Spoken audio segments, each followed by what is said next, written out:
Kue putu adalah makanan tradisional yang terbuat dari tepung beras, diisi dengan gula merah yang meleleh saat dimakan, dan dikukus dalam cetakan bambu.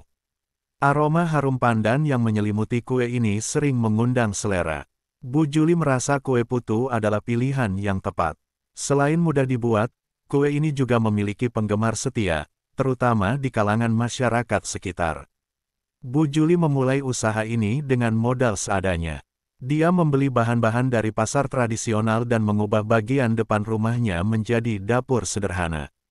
Setiap pagi, dia bangun lebih awal untuk memasak, memastikan kue putunya hangat dan siap dijual saat orang-orang mulai berangkat beraktivitas. Namun, begitu dia mulai berjualan di area parkir minimarket, Bu Juli segera menyadari bahwa persaingan sangat ketat. Di sekitar minimarket, ada banyak pedagang lain yang menjual berbagai jenis makanan. Ada pedagang gorengan, es cendol, dan bahkan pedagang kue lain yang menawarkan harga lebih murah. Meskipun kue putunya enak, Bu Juli merasa kesulitan untuk menarik perhatian pembeli. Setiap hari, Bu Juli berusaha keras untuk membuat kue putunya terlihat menarik. Dia menghias gerobaknya dengan spanduk berwarna cerah dan mengeluarkan aroma khas dari kue putu yang mengundang selera. Meski demikian, tidak banyak pembeli yang mampir. Uang yang dia dapatkan hanya cukup untuk kebutuhan sehari-hari, dan dia mulai merasa tertekan. Suatu malam, setelah seharian berjualan, Bu Juli pulang ke rumah dengan perasaan hampa. Begitu sampai di rumah, dia mendengar bisikan halus di sekitar gerobaknya. Kue putu enak, suara itu membuatnya merinding, tetapi dia mencoba untuk mengabaikannya. Dia berpikir mungkin itu hanya imajinasinya saja. Namun, keanehan tidak berhenti di situ. Selama beberapa hari berikutnya, dia mulai mencium bau aneh yang tidak bisa dia identifikasi. Kadang-kadang, dia menemukan kue putu yang baru saja dia buat tampak basi meskipun dia yakin belum lama mengukusnya. Teman-teman sesama pedagang mulai menjauh, dan beberapa dari mereka bahkan menghindarinya saat dia berjualan. Di tengah semua kekacauan ini, Bu Juli bertemu dengan seorang wanita misterius di pasar. Wanita itu memiliki penampilan yang aneh, berpakaian serba hitam dengan tatapan tajam. Dia mendekati Bu Juli dan menawarkan sesuatu yang tidak biasa, cara untuk meningkatkan penjualan kue putunya melalui pesugihan kain putih. Jika kamu ingin kue putumu laris, lakukan ritual ini. Semua akan berubah, kata wanita itu sambil tersenyum. Bu Juli merasa ragu. Dia tahu bahwa pesugihan bukanlah hal yang baik, tetapi dalam hatinya, dia merasa terdesak oleh kebutuhan untuk memberikan yang terbaik bagi anaknya. Setelah berpikir panjang, Bu Juli akhirnya memutuskan untuk mencoba tawaran itu. Dalam pikirannya, dia merasa tidak ada salahnya mencoba, asalkan bisa menghidupi keluarganya. Namun, keputusan ini akan membawanya ke jalur yang tidak pernah dia bayangkan sebelumnya. Setelah pertemuannya dengan wanita misterius, Bu Juli tidak bisa berhenti memikirkan tawarannya. Dalam benaknya, satu pikiran terus berulang, apa salahnya mencoba jika itu bisa menyelamatkan keluargaku. Dengan semua tekanan dari tanggung jawab yang harus dia pikul, Bu Juli merasa terdesak untuk mengambil langkah drastis. Di sisi lain, dia juga merasakan ketakutan yang mendalam. Dia tahu bahwa pesugihan adalah sesuatu yang tabu, dan seringkali berujung pada hal-hal buruk. Namun, rasa putus asa untuk memenuhi kebutuhan anak mengalahkan semua keraguan itu. Setelah berdoa dan berusaha menenangkan hatinya, Bu Juli akhirnya memutuskan untuk mengikuti ritual pesugihan kain putih. Ritual yang dijelaskan oleh wanita misterius itu tidak terlalu rumit, tetapi ada beberapa syarat yang harus dipenuhi. Salah satunya adalah menyiapkan kue putu dengan bahan-bahan tertentu dan menyediakan tumbal sebagai syaratnya. Dalam hal ini, tumbal yang diperlukan adalah seekor ayam yang harus disembelih pada malam bulan purnama. Malam itu, Bu Juli mulai mempersiapkan semua yang dibutuhkan. Dia pergi ke pasar untuk membeli ayam, merasa cemas dan tertekan. Saat memilih ayam, dia merasakan tatapan aneh dari beberapa orang di sekitar. Seolah-olah mereka tahu apa yang akan dia lakukan. Namun, dia mengabaikan firasat itu dan bergegas pulang. Di malam bulan purnama, Bu Juli melakukan ritualnya. Dia menyiapkan semua bahan untuk kue putu dan menyiapkan tempat di halaman belakang rumahnya. Dengan lilin yang dinyalakan dan wangi pandan yang memenuhi udara, dia mulai melaksanakan ritual tersebut. Saat dia menyembeli ayam, perasaan campur aduk melanda hatinya. Dia merasa bersalah, tetapi juga penuh harapan. Kue putu yang dia buat kemudian diletakkan di altar sederhana, bersama dengan ayam yang sudah disembelih. Dengan suara bergetar, Bu Juli memohon kepada kekuatan yang lebih tinggi untuk memberinya rezeki dan kelancaran dalam usahanya. Setelah ritual selesai, Bu Juli merasa lega, meskipun masih ada rasa ketakutan yang mengendap. Keesokan harinya, dia kembali berjualan kue putu dengan semangat baru. Dan, luar biasa, kue putu yang dijualnya langsung laris manis. Pembeli berdatangan, dan dia tidak pernah melihat antrean seperti itu sebelumnya. Hari demi hari, penjualan kue putunya semakin meningkat. Bu Juli merasa seolah-olah dia telah menemukan jalan keluar dari kesulitan yang selama ini menghimpitnya. Dia bisa membayar sewa tempat, membeli kebutuhan harian, dan bahkan menabung sedikit untuk masa depan anaknya. Semua itu membuatnya merasa seolah-olah semua pengorbanannya terbayar. Namun, di balik kesuksesan itu, ada bayangan gelap yang mulai menghantui Bu Juli. Setiap malam, saat dia berjualan, dia merasakan kehadiran sosok misterius yang mengawasinya dari kejauhan. Di sudut parkir, sosok itu berdiri dengan tatapan kosong, seolah menunggu sesuatu. Bu Juli berusaha mengabaikannya, tetapi semakin lama, sosok itu semakin terasa nyata. Dika, anaknya yang berusia 7 tahun, mulai menunjukkan perubahan perilaku yang mencurigakan.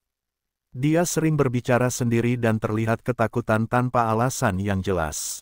Suatu malam, saat Bu Juli sedang menyiapkan kue, Dika berlari menghampirinya dengan wajah pucat. "Ibu, ada orang aneh di luar." Dia bilang dia mau mengambil kue. Dika berteriak. Bu Juli menenangkan Dika, tetapi hatinya mulai bergetar. Apakah semua ini ada hubungannya dengan ritual yang dia lakukan? Dia merasa ada sesuatu yang tidak beres. Tetapi kesuksesan penjualan kue putunya membuatnya enggan untuk berhenti. Setiap malam, saat dia pulang setelah berjualan, Bu Juli sering terbangun dari tidur karena mimpi buruk. Dia melihat sosok misterius itu, dan dalam mimpinya, dia mendengar suara bisikan yang menakutkan. "Semuanya ada harganya, Bu Juli.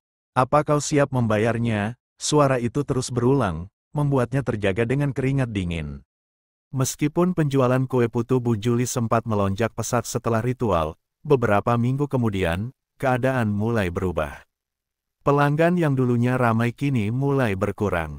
Kue putu yang sebelumnya terjual habis dalam waktu singkat kini seringkali tersisa di gerobaknya. Bu Juli merasa bingung. Apa yang salah?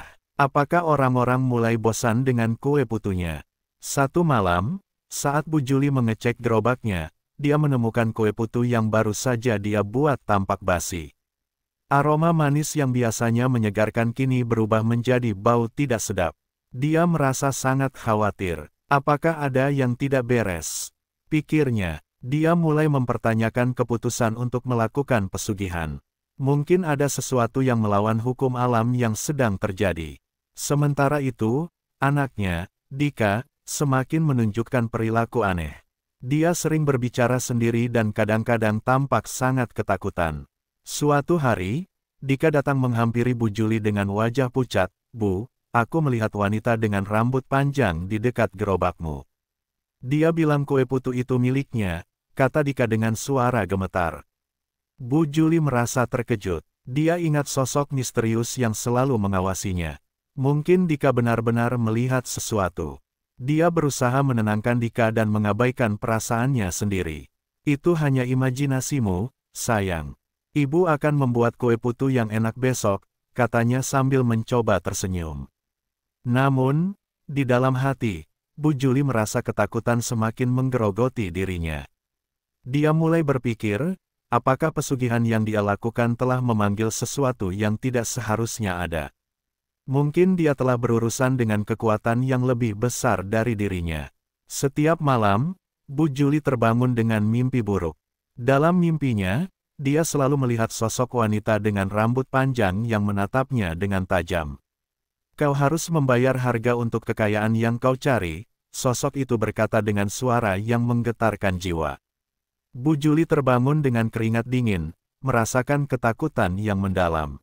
Kekhawatiran ini mulai memengaruhi keseharian Bu Juli. Dia menjadi lebih cemas dan sulit berkonsentrasi saat berjualan. Keberanian dan semangat yang dulu menyertainya kini sirna. Kue putu yang dia buat terasa kurang enak, dan pembeli pun mulai merasakannya. Tidak ada lagi antrean yang panjang, dan pendapatannya pun mulai menyusut. Merasa tertekan dan bingung, Bu Juli memutuskan untuk mengganti gerobak kue putunya. Dia berpikir, mungkin gerobak lamanya membawa sial. Dia membeli gerobak baru yang lebih menarik dan berharap ini bisa mengubah nasibnya. Dengan penuh harapan, dia menata ulang semua peralatan dan bahan bakunya.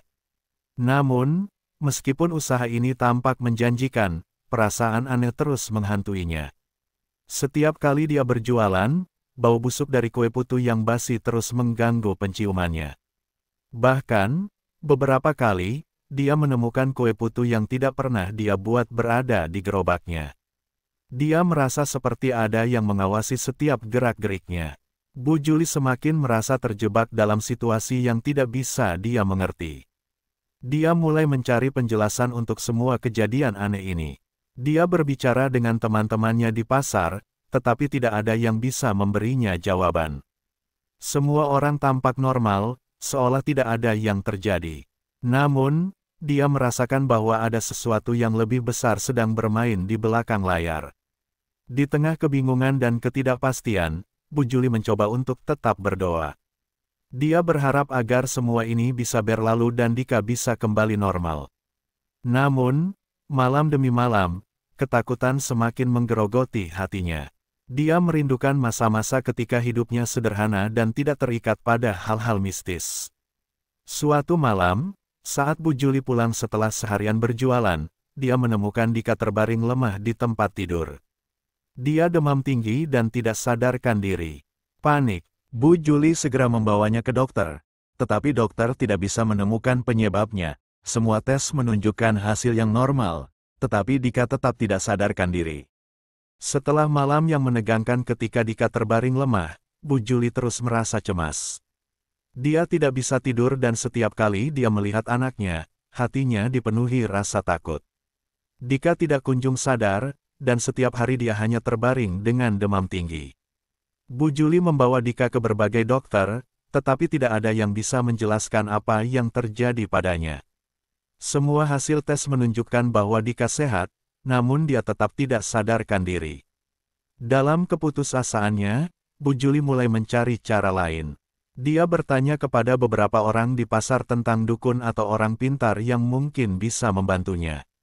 Rasa bersalah yang membakar hatinya semakin dalam, dan dia merasa semua ini adalah akibat dari pesugihan yang dilakukannya. Akhirnya, Bu Juli mendengar tentang seorang dukun tua yang tinggal di pinggiran kota.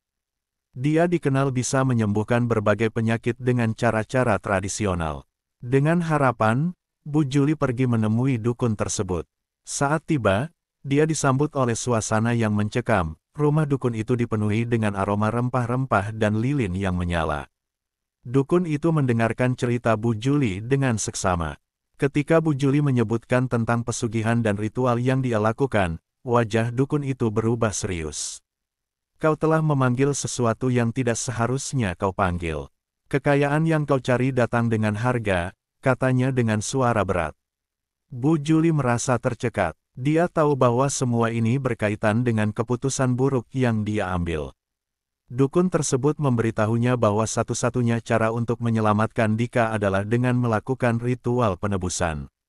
Ritual ini memerlukan pengorbanan yang lebih besar, dan Bu Juli harus menyiapkan beberapa benda yang berhubungan dengan ritual sebelumnya, termasuk kue putu dan ayam sebagai tumbal. Rasa takut dan bingung menyelimuti Bu Juli. Dia merasa terhimpit antara harapan untuk menyelamatkan anaknya dan rasa bersalah atas tindakan yang telah dilakukannya.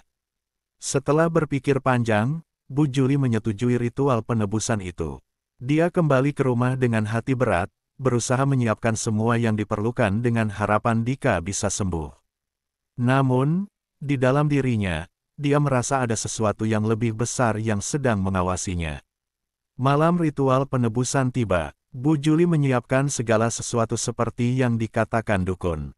Dia menyalakan lilin, menyiapkan kue putu, dan menyembelih ayam di halaman belakang rumah. Dalam hatinya, dia berdoa agar semua ini bisa mengembalikan Dika.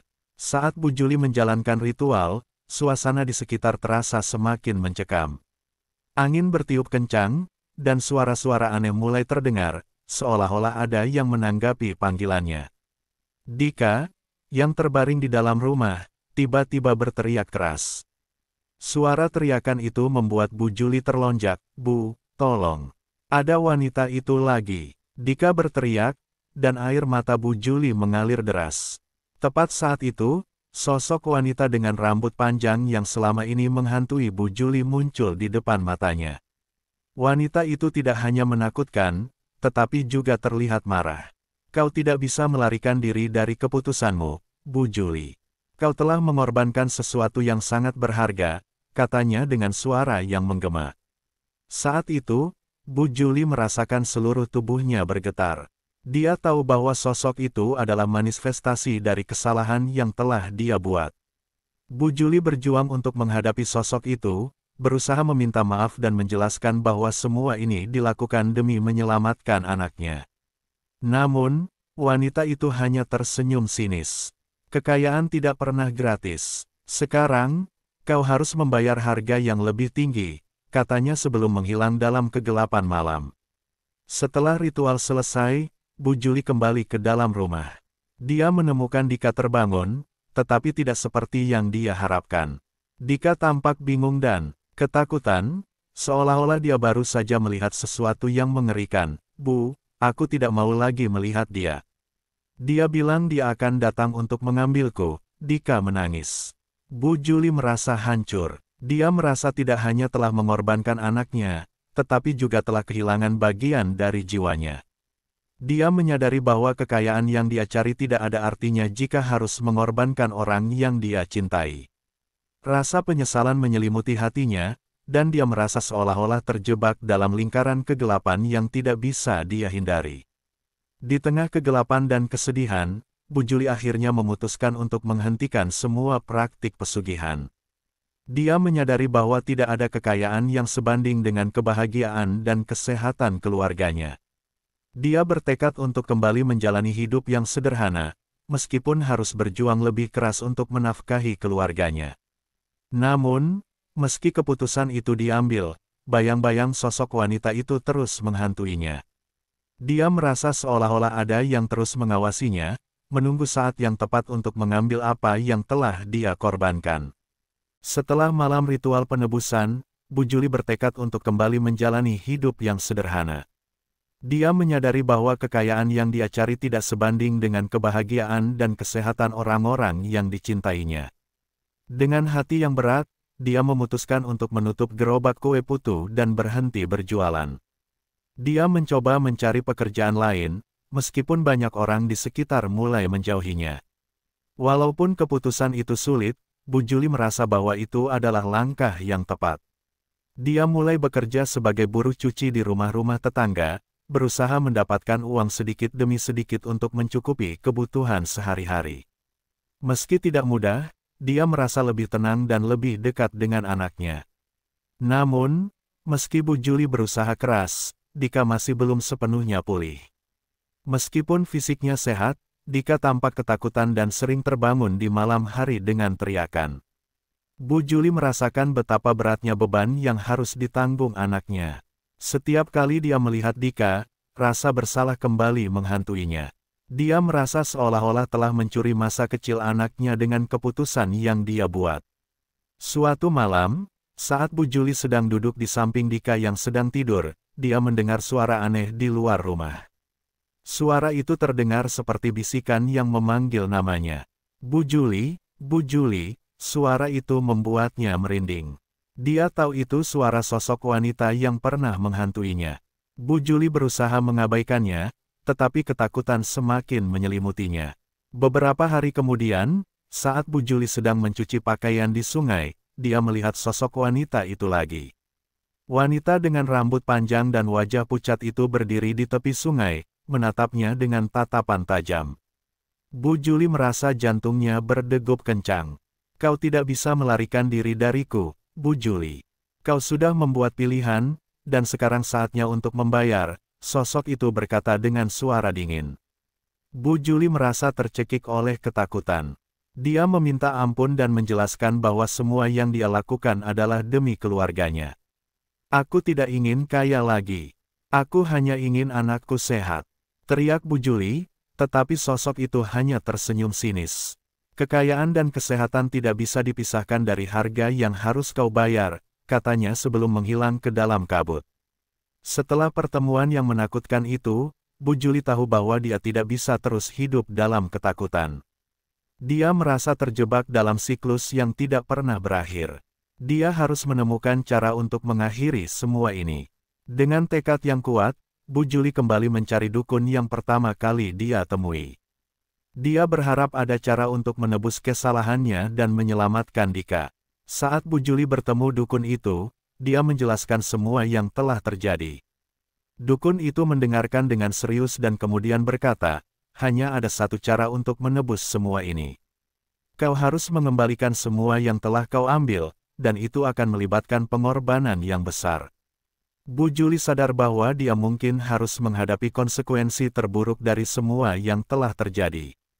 Dia bersedia melakukan apapun untuk menyelamatkan anaknya. Dukun itu memberitahu dia bahwa satu-satunya cara untuk mengakhiri kutukan ini adalah dengan melakukan ritual pengorbanan yang melibatkan sesuatu yang sangat berharga baginya. Malam itu, Bu Juli bersiap untuk ritual terakhirnya. Dia menyiapkan semua yang diperlukan, termasuk kue putu dan ayam sebagai tumbal. Namun, ketika saatnya tiba, hatinya dipenuhi dengan keraguan.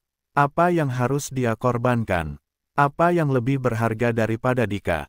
Akhirnya, dia memutuskan untuk mengorbankan semua harapannya untuk kekayaan. Dia menghapus semua harapan akan kehidupan yang lebih baik dan berdoa agar Dika bisa sembuh. Dalam ritual itu, Bu Juli dengan tulus meminta maaf kepada kekuatan yang lebih tinggi, berharap agar semua kesalahannya bisa diampuni. Setelah ritual selesai, Bu Juli merasa lega, tetapi juga sangat hampa. Dia pulang dengan harapan bahwa semua ini akan membawa perubahan. Namun, ketika dia sampai di rumah, dia menemukan Dika terbaring tidak bergerak. Bu Juli berlari menghampiri anaknya, tetapi tidak ada respons.